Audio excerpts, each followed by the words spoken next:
श्री शिवाय नमस्तुभ्यम। हर हर महादेव। संयुक्त अरब अमीरात के दुबई के अल गरहौद में गुरुजी पंडित प्रदीप मिश्रा जी के द्वारा त्रिवेणी शिव महाप्राण कथा शुरू हो गई है।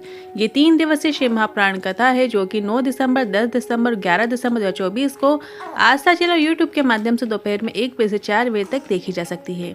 11 या 12 दिसंबर कब है मोक्षदा एकादशी और पारण कब करना है, इसके साथ इस विशेष एकादशी में आपको कौन सा विशेष उपाय करना है, इसकी भी जानकारी आपको इसी वीडियो के माध्यम से मिलने वाली है। आज दूसरे दिन की त्रिवेणी शिव महाप्राण कथा में गुरुजी ने कुल 10 उपाय पत्र उपयोगी जानकारियां दी हैं। सभी की जानकारी आपको इसी वीडियो के माध्यम से मिलने वाली है। किसी कारणवश यदि आपने आज कथा नहीं सुन पाए हैं तो पूरी कथा का रास्ता तो आपको इस छोटी सी वीडियो से प्राप्त हो जाएगा। तो बढ़ते हैं आज की कथा की पहली जानकारी की ओर। गुरुजी ने कहा, भक्ति और मुक्ति 2 साधन हैं।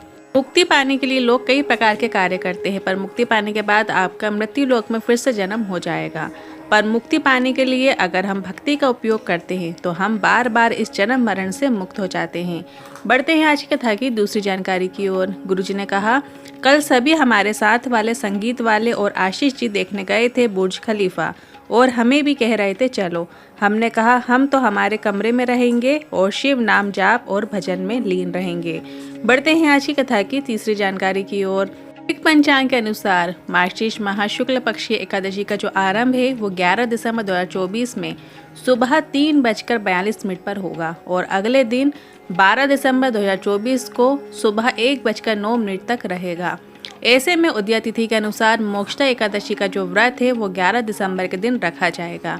12 दिसंबर 2024 को सुबह 6:57 से लेकर 9 बजे तक द्वादशी तिथि में एकादशी व्रत का पारण किया जा सकता है।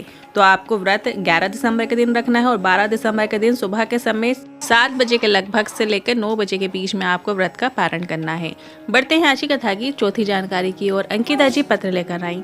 संतान सुख नहीं था, सारी जांचें कराई पर लाभ नहीं हुआ। तब एक रिश्तेदार ने आपकी कथा के बारे में बताया।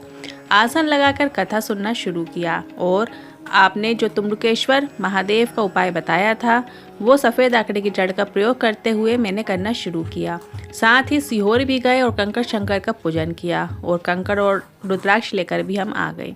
रुद्राक्ष का जल मैंने पीना शुरू किया। पशुपतिनाथ व्रत भी किया और बाबा की कृपा से गर्भ ठहर गया और 9 महीने रुद्राक्ष का जल पिया और गुरु पूर्णिमा के दिन बेटे ने जन्म लिया है, उसी का आभार व्यक्त करने आए हैं। बढ़ते हैं आज की कथा की 5वीं जानकारी की ओर। गुरुजी ने कहा, दुबई प्रशासन को धन्यवाद करना चाहेंगे कि दुबई में गाली बकने में भी पेनाल्टी है, अपशब्द बोलना भी एक जुल्म है। बढ़ते हैं आज की कथा की 6वीं जानकारी की ओर। मिताली जी पत्र लेकर आई। पत्र में लिखती हैं, मैं आपकी कथा की ब्रांड एम्बेसडर हूँ और भी जाकर आई, सारे तीर्थ होकर आई, पर सीहोर की बात अलग है, यहाँ दिल लग जाता है।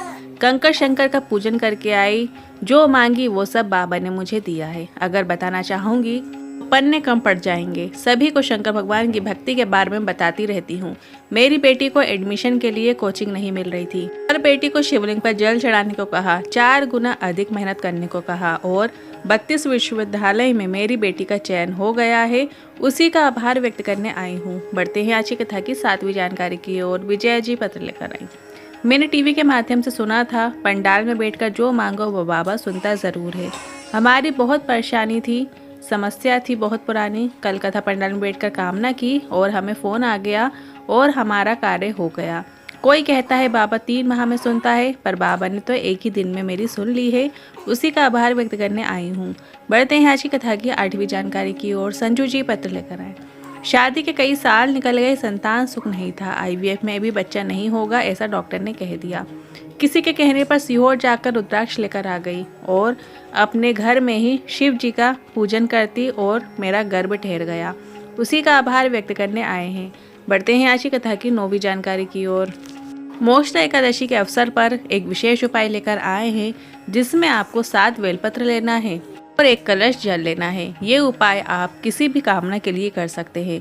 अगर आप नौकरी का प्रयास कर रहे हैं, नौकरी के लिए भी आप इस उपाय को कर सकते हैं, या घर में धन संपदा की कमी है, वैभव की कमी है, तो इस विशेष उपाय को करके आपके घर में धन संपदा से संबंधित कोई भी समस्याएं नहीं आएंगी।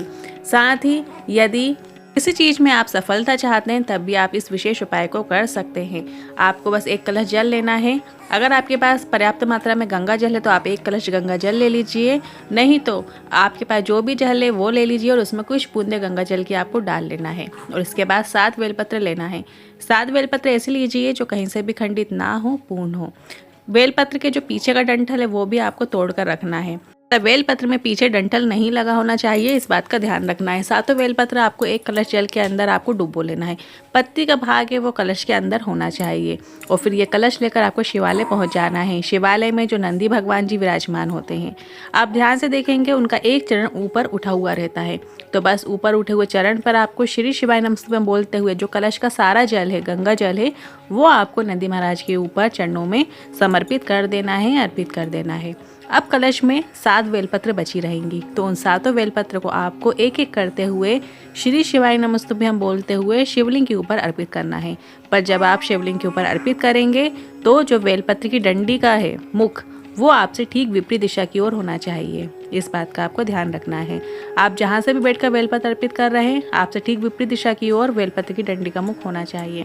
और या फिर आप जलाधारी की ओर करते हुए भी बेलपत्र अर्पित कर सकते हैं।